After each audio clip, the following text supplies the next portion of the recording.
Menggunakan helikopter kepresidenan, Presiden Prabowo Subianto tiba di ibu kota negara IKN Nusantara, Kalimantan Timur.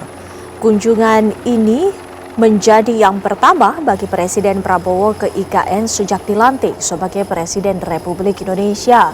Presiden Prabowo Subianto tiba di kawasan ibu kota negara IKN Nusantara, Penajam Pasir Utara, Kalimantan Timur pada Senin malam. Presiden menggunakan helikopter kepresidenan jenis Agusta Westland 189 berwarna putih. Presiden bertolak dari salah satu lapangan di Balikpapan pada pukul 18.30 waktu Indonesia Tengah dan tiba di kawasan IKN pada pukul 18.45 waktu Indonesia Tengah setelah menempuh perjalanan sekitar 15 menit.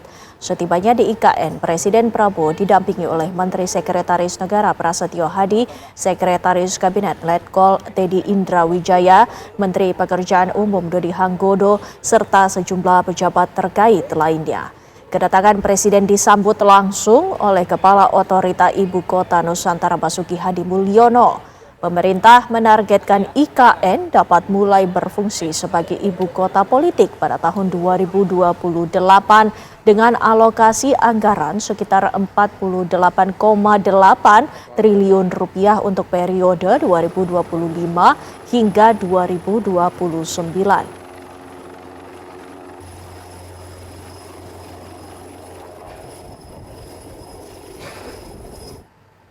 Lantas apa saja kegiatan Presiden Prabowo dalam kunjungannya ke ibu kota Nusantara untuk pertama kalinya pasca dilantik sebagai Presiden RI? Sudah ada Fatimah Albar yang siap dengan laporannya di ibu kota Nusantara di Kalimantan Timur. Fatimah. Ya, Windy dan juga pemirsa, betul sekali memang tadi sekitar beberapa jam yang lalu sekitar pukul 18.45 waktu Indonesia bagian tengah untuk pertama kalinya Presiden Prabowo Subianto sudah hampir lebih dari 1 tahun dilantik sebagai Presiden, pertama kali menginjakan kaki di ibu kota Nusantara, Kalimantan Timur. Tadi memang sekitar hampir jam 7 malam waktu Indonesia bagian tengah sudah tiba dan memang untuk saat ini Windy agendanya ini masih berupa internal karena untuk agenda utamanya akan digelar esok hari, di mana dikabarkan Presiden Prabowo Subianto akan melakukan kunjungan ataupun mengecek fasilitas-fasilitas di IKN sendiri, mulai dari istana, kemudian juga beberapa bangunan-bangunan yang memang sudah dibangun di IKN. Dan juga memang dikabarkan Presiden Prabowo Subianto ini akan menggelar rapat. Namun memang untuk rapat ini masih kami menunggu kepastiannya, informasinya. Kepala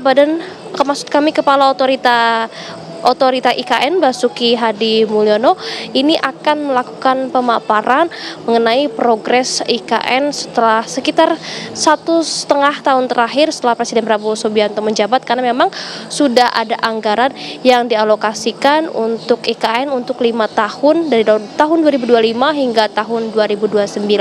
Setelah esok Presiden Prabowo Subianto mengecek sejumlah bangunan, kemudian fasilitas dan mendengarkan pemaparan dari Kepala Otorita IKN, nantinya Presiden Prabowo Subianto langsung akan bertolak ke Malang, di mana di Malang nantinya Presiden Prabowo Subianto akan meresmikan SMA Taruna. Jadi untuk agenda IKN, agenda utamanya adalah besok mengecek fasilitas, rapat, kemudian Presiden Prabowo Subianto akan langsung bertolak ke Malang, Jawa Timur. Sementara itu, Windy. Ya, Fatimah, apakah ada pesan yang disampaikan oleh Kepala Negara menginjak pertama kalinya ibu kota Nusantara di Kalimantan Timur, Fatimah? Ya, untuk tadi memang kami sempat menanyakan ataupun untuk mencoba menanyakan kesan pertama dari Presiden Prabowo Subianto saat menginjakan kakinya ke IKN untuk pertama kalinya setelah 1 tahun lebih menjabat sebagai Presiden. Namun memang Presiden Prabowo Subianto memilih untuk langsung menggelar kegiatan internalnya di IKN tempat saya melaporkan saat ini. Jadi esok kita akan tanyakan update-nya langsung kepada Presiden Prabowo Subianto dan seperti apa kesannya 1 tahun terakhir, apakah ada perubahan yang signifikan dari IKN atau seperti apa nasib IKN ini, karena memang untuk anggarannya sudah ada 5 tahun yang ditetapkan oleh Presiden Prabowo Subianto sendiri. Nanti esok siang kita akan tanyakan seperti apa kesan dari Presiden Prabowo Subianto setelah menginjakan pertama kali ke IKN setelah lebih dari 1 tahun dilantik sebagai Presiden Indonesia. Baik, terima kasih Fatima Albar mengabarkan langsung dari Ibu Kota Nusantara, Kalimantan Timur. Selamat bertugas kembali.